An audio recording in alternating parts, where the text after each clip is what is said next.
नमस्कार, सुशासन का सच देख रहे हैं आप। मैं हूं आपके साथ अंशिका। रामनवमी के मौके पर बिहार के अलग अलग इलाकों में जमकर हिंसा हुई, जिसका सबसे ज्यादा असर सासाराम और नालंदा में देखने को मिला। इस हिंसा के बाद बिहार की राजनीति चरम पर है और नीतीश कुमार के सुशासन की पोल भी खुलकर सामने आ गई है। सत्ता पक्ष और विपक्ष के बीच आरोप प्रत्यारोप का दौर जारी है। बीजेपी इसे सरकार की असफलता बता रही है तो सत्ता पक्ष वाले इसे बीजेपी की साजिश बताने में लगे हैं। सड़क से लेकर सदन तक इस मुद्दे को उठाया जा रहा है। विधानसभा में विपक्षी भाजपा ने आक्रामक रूप से इस मुद्दे को उठाया। इस दौरान बीजेपी विधायक जीवेश मिश्रा को 5 मार्शल टांग कर सदन से बाहर छोड़ाए। आज सवाल यही है कि अगर सरकार की नाकामियों पर विपक्ष सवाल उठाएगा तो क्या उसके नेताओं के साथ इस तरह का व्यवहार जायज है? सुशासन का सच में इसी मुद्दे पर चर्चा के लिए मेरे साथ स्टूडियो में मौजूद हैं कैपिटल टीवी के एग्जीक्यूटिव एडिटर राजीव जी। राजीव जी, बहुत बहुत स्वागत है। धन्यवाद। राजीव जी, आज एक बहुत ही बेहद खतरनाक वाकया देखने को मिला कि विधानसभा में विपक्ष के एक नेता ने जो बिहार में हिंसा हुई है उस पर सवाल खड़े किए तो उनको 5 मार्शल टांग कर विधानसभा से बाहर छोड़कर आ गए। देखिए, नीतीश कुमार के सुशासन का शर्मनाक सच माना जा सकता है। जिस तरीके से नीतीश कुमार अब विधानसभा में भी गुंडागर्दी पर उतर गए हैं, उस पर लोगों को कैसे भरोसा होगा कि सामान्य लोगों को वो न्याय दिला पाएंगे। जो हिंसा बिहार में रामनवमी के समय हुई है वो इस बात का संकेत दे रहा है कि आगे भी हनुमान जयंती के समय या फिर दूसरे हिंदू पर्व त्योहारों के समय जब भी जुलूस निकाले जाएंगे, ऐसे ही हिंसा देखने को मिलेगी। क्योंकि नीतीश कुमार जिस तरीके से एक वर्ग को टारगेट करके गिरफ्तारियां करवा रहे हैं, सवाल उठाने पर विधायकों को विधानसभा से मार्शलों से बाहर करवा रहे हैं, वो इस तरीके का संकेत दे रहा है कि आप विपक्ष में बैठे हो, आपको सवाल पूछने का अधिकार नहीं है। जनता को इस पर पूरी तरीके से भरोसा कर लेना चाहिए कि गठबंधन की सरकार जो वहां चल रही है वो उनके साथ न्याय करेगी, अगर अन्याय हो तब भी। जिस तरीके से दोनों पार्टियां यानी जनता दल यूनाइटेड और राष्ट्रीय जनता दल, इन दोनों का गठबंधन बिहार को चला रहा है, उससे तो यही लगता है कि बिहार में अब शासन ही नहीं रहा, सुशासन की क्या बात करें। क्योंकि शासन व्यवस्था जब थोड़ी भी ठीक हो तो क्या मुख्यमंत्री के गृह जिला में जहां से वो आते हैं उन जगह पर भी इस तरीके का हिंसा देखने को मिले। बिहार शरीफ में जिस तरीके से हिंदू के जुलूस पर जो जुलूस निकाल रहे थे उसके ऊपर पत्थरबाजी की गई और उसके बाद नालंदा के लोगों ने जो अपील की नीतीश कुमार से, उसके बावजूद नीतीश कुमार ने टारगेट किया और टारगेट में वो मुसलमानों के हितों की रक्षा की बात करते रहे। ये नहीं करते रहे कि दंगा करने वाले लोगों को बख्शा नहीं जाएगा। मतलब अगर आप बार बार ये कह रहे हो कि ये दंगा फैलाने में भारतीय जनता पार्टी का हाथ है, ये दंगा भारतीय जनता पार्टी के लोगों ने फैलाया है, तो इसका मतलब है कि आप संकेत दे रहे हो कि भारतीय जनता पार्टी, जिसे आप लोग ही हिंदुओं की पार्टी कहते हो, जिसे आप लोग ही बार बार ये कहते हो कि हिंदुत्व के एजेंडे पर भारतीय जनता पार्टी चलती है, तो ये दोनों जो विचार हैं और जिस तरीके की बातें हैं उसमें तो आप एक दूसरे से जोड़कर ही देख सकते हैं। जी, लेकिन राजीव जी, इस पर क्यों बिहार की सरकार राजनीति कर रही है? मतलब इतना ज्यादा ये गर्म माहौल है, उसमें बीजेपी के सर ठीकरा फोड़ रहे हैं। क्या ये 2024 के लिए मुद्दा तैयार कर रहे हैं? देखिए, दोनों इलेक्शन के लिए घबराए हुए हैं, राजद भी और साथ ही जनता दल यूनाइटेड भी।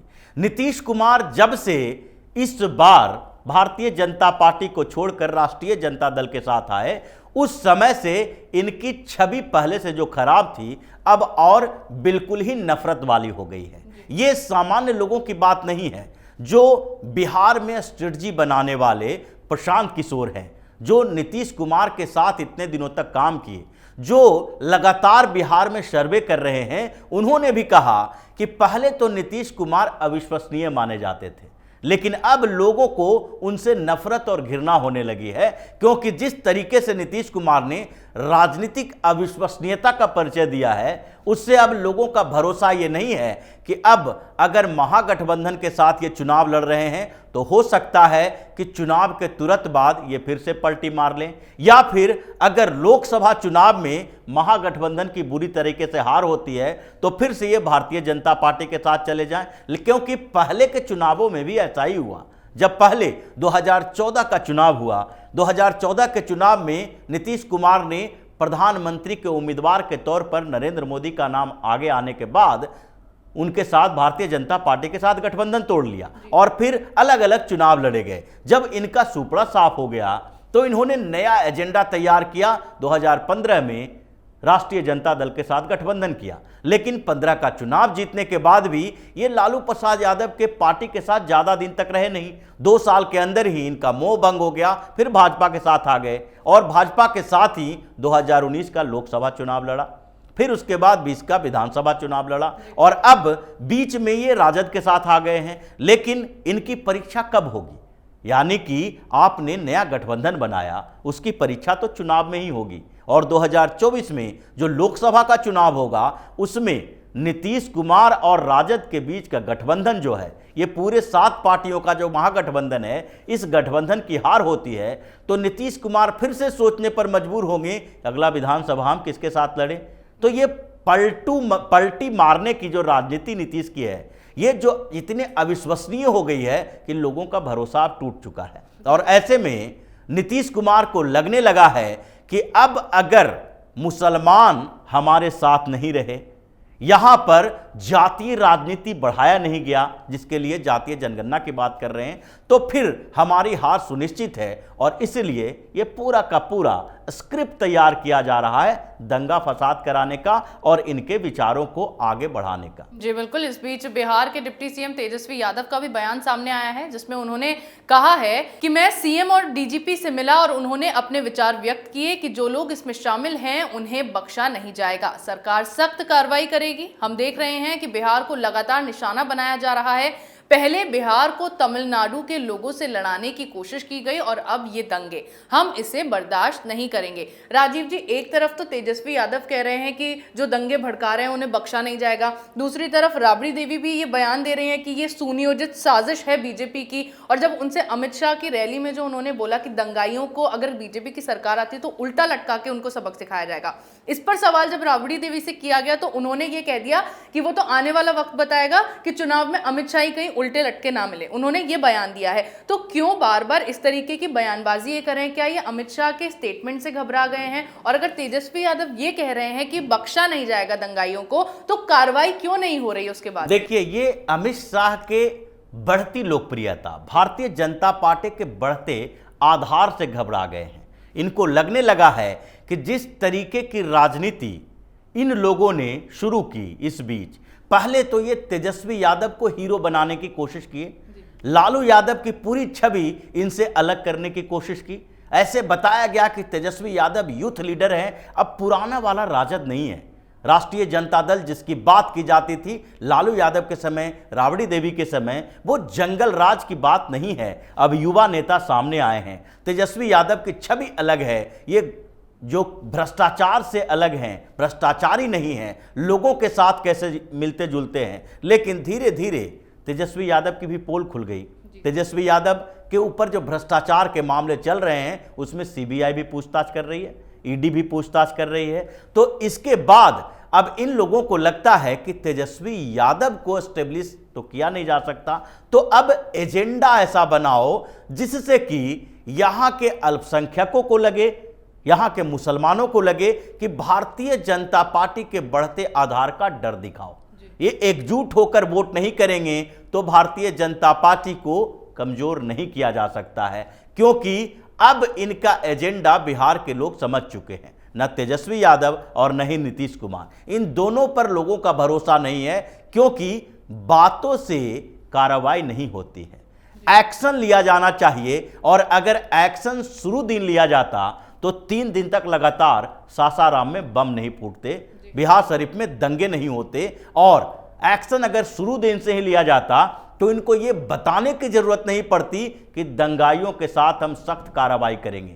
क्या इन लोगों ने उत्तर प्रदेश के तर्ज पर दंगाइयों के पोस्टर जारी किए, उनके कुर्की वारंट जारी किए, उन लोगों के गिरफ्तारी के लिए सीसीटीवी फुटेज का इस्तेमाल किया।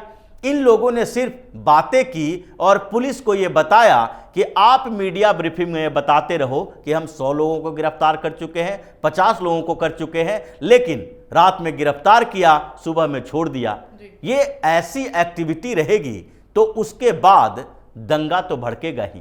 वो उसके लिए आप भारतीय जनता पार्टी को जिम्मेदार ठहराएं या अपने गठबंधन के सहयोगी को ही ठहराएं, लेकिन लोगों को यह पता है कि नीतीश कुमार अब पूरी तरीके से राजनीतिक एजेंडे पे चल रहे हैं। इनका पुराना जो भारतीय जनता पार्टी के साथ सरकार में रहने पर जो छवि बनी थी कि सुशासन चला रहे हैं, वो सुशासन नहीं, अब शासन करना भी इनके लिए मुश्किल होता दिखाई पड़ रहा है। जी बिल्कुल, बिहार में लगातार आरोप प्रत्यारोप का दौर जारी है। रामनवमी पर भड़की सांप्रदायिक हिंसा में नीतीश कुमार के सुशासन से पर्दा उठ गया है और बिहार में किस तरह से गुंडागर्दी और अपराध को बढ़ावा दिया जा रहा है उसका भी खुलासा हो गया है। लेकिन फिर भी नीतीश समेत उनकी पूरी टोली बीजेपी के सिर इसका ठीकरा फोड़ने में लगी है। बंगाल हो या बिहार, बजाय अपराधियों को पकड़ने के राज्य की सरकारें इस मामले में बस राजनीति करने में लगी है। लेकिन इन नेताओं का असली चेहरा इस हिंसा के बाद जनता के सामने आ गया है और नालंदा में अमित शाह ने भी अपनी रैली में जो जवाब दिया है कि बिहार में बीजेपी के शासन के दौरान किस तरह दंगाइयों का काम तमाम किया जाएगा। इसीलिए नीतीश और उनके नेता इस तरह की अब बयानबाजी कर खुद के काले कारनामों को ढक रहे हैं और जनता का ध्यान भटकाने की कोशिशों में लगे हैं। बिहार में सुशासन के सच को उजागर करने वाले इन तमाम मुद्दों पर चर्चा के लिए आपका बहुत बहुत धन्यवाद। सुशासन का सच पे मेरे साथ आज इतना ही। अगर आपको हमारे वीडियो पसंद आया हो तो इसे लाइक करें, शेयर करें, कमेंट करें, साथ ही हमारे चैनल को सब्सक्राइब करना ना भूलें।